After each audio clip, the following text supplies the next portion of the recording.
Hi, it's Miss Wall. So today is yearbook sorting day. So this is kind of like Santa's workshop in my room, meaning there's kids and stuff everywhere and it's organized chaos, but it's wonderful. So I'm going to show you what we do. So every book in the room gets a label and a sticky note. So this is our book for next year. And what I mean is they will get a sticky note, the sticky part down, the non-sticky part sticks out, and it has the student's name, their grade, their homeroom number, and the room number, because we pass it out to homeroom teachers. So that's why we're doing it this way. If we didn't pass it out and the students came to us to deliver them, we would do the exact same thing, just without the homeroom. And we would store them alphabetically so that when they came to get the books, we could pull and hand it to them. So the point is for the sticky note to stick up outside the box like this, so you can easily see who all the kids are who ordered a book.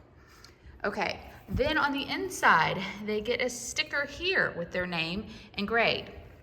The sticker here, excuse me, is so that when, especially if you're passing out to homerooms, they will not make the kids write their names in the book. And then you get missing books with tons of penises drawn in them and no name on it, so no one has any idea and no one wants to claim it. So if you go ahead and make stickers for all of the books and put them in here, just labels, and then that cuts down on that problem. And last year we didn't have any missing book with penises drawn in it problem, which was wonderful. So that's the two things that every book gets. Then they go in a box. It is color coded, so all of these aqua ones are my 8th graders, and they get a box with the advisory teacher's name and number on it, and then that box goes to that advisory. Now, I will tell you that we have some that are not clean cut as far as they go to an advisory, and I will show you what we do with those. So, students who are no longer enrolled at my school but who bought a yearbook, they get a book still because they purchased it.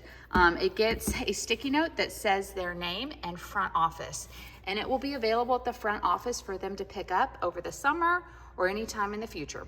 So we just send them a notification saying you have a yearbook waiting at the front office, and then it is their responsibility to get it. They still get a label because they purchased the book.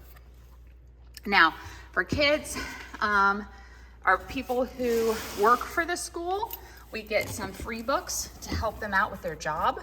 So like the counselors get a book and it will say SM is our counselor's initials, and then they still get a sticker note.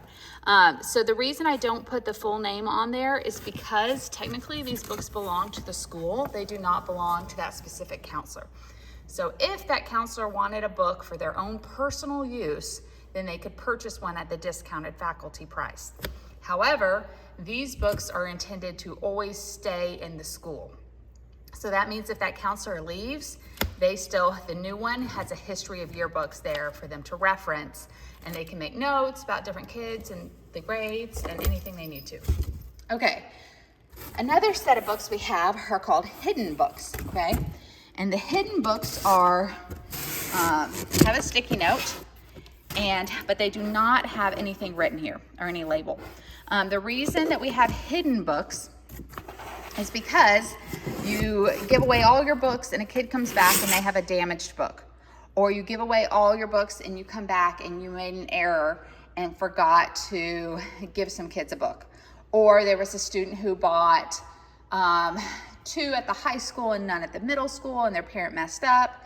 That's what the hidden books are for, okay? They're kind of cover all of those whoops moments so that you have a couple in hiding. Normally I wait until about the second to last day of school and then I start selling them. So I just hold on to them for a little bit while we're passing books out in case a kid comes back with a mess or a problem. And then if they don't, then we can sell them at the very end of school. Okay, speaking of that, we also have some books that come back damaged, okay?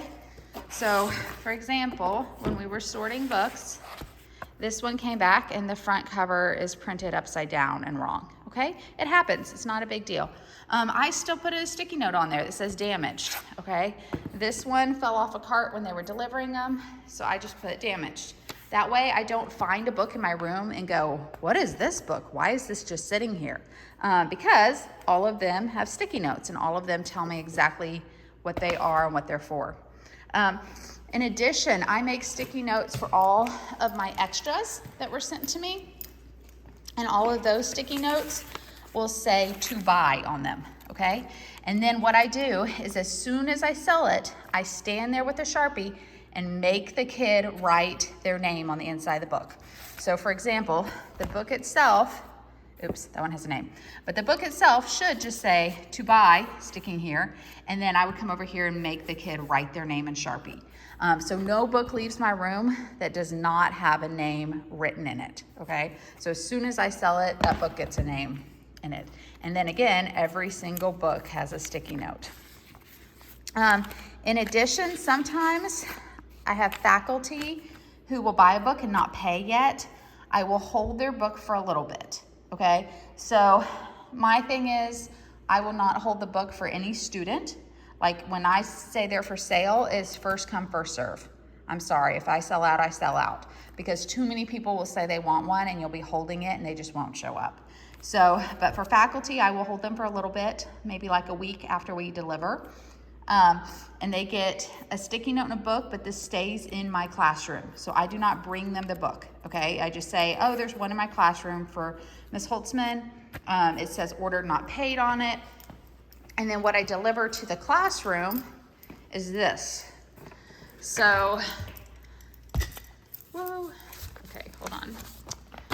They get a letter, okay? And it also has a sticky note. So it sticks up in here with all the books. And we know it's for the faculty because it's pink. And it says, I have a yearbook with your name on it. I have a record that you haven't paid yet, okay? And then it has my contact information and ways they can pay. So that teacher knows they have a book reserved, but they have not paid for it yet. Okay, next. Oops. I have envelopes. So some kids get an envelope. And in the envelope, it says that they have purchased 2 yearbooks. And I went and talked to all the kids and asked them, and they said that was on accident, all the ones who get envelopes. Sometimes it's on purpose because the kid will have 2 households. They'll have mom's household and dad's household. Sometimes it's because they have a sibling. So when that happens, I'll go talk to them and say, hey, did you know you have 2 yearbooks? And they'll say, yeah, I have a twin.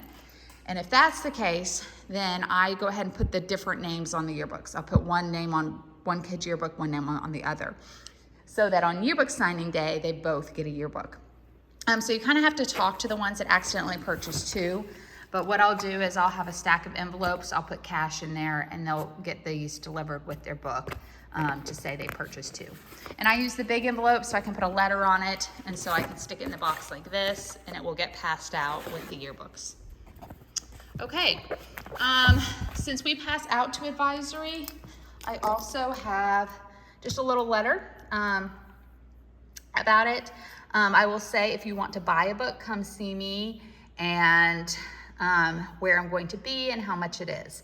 So I also send the teachers a little email earlier in the week to tell them who in their class bought and didn't buy a yearbook.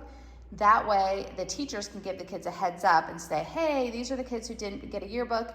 If you want one, make sure to bring cash on Friday when we get our yearbooks. And that way those kids are prepared to bring cash ahead of time to buy one if they want one. Okay, so those are all the things. I just staple these to the boxes. So it has all the instruction there for the kids about for the teachers about what to do and when to hand them out. Okay, so that was a lot of information. I will tell you I've also passed out books alphabetically before, and I do the same kind of system. I do color-coded by grade, the name sticking off the top, I just sort it alphabetically. And then on the box, I staple alphabetically what it is, so that when we line them up, basically I'll have a row of tables, something like this. All the books behind the table with the kids will get in line alphabetically and by grade, and then we can hand them out the books, okay?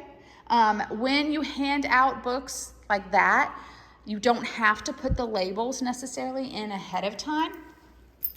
So if they are coming to you to pick up the book, what I do is I have the sticky notes ready, I open it on the table, and I make sure that they write their name in here before they walk away with the book. So they come to pick it up from you, and then there's just one more step where they have to write their name in the book before they're allowed to walk away with it. But it cuts down on you having to do labels. Different schools will have different preferences on whether they want the kids to come to you to pick it up during lunch or some other time, or whether you want to pass it out to their homeroom classes.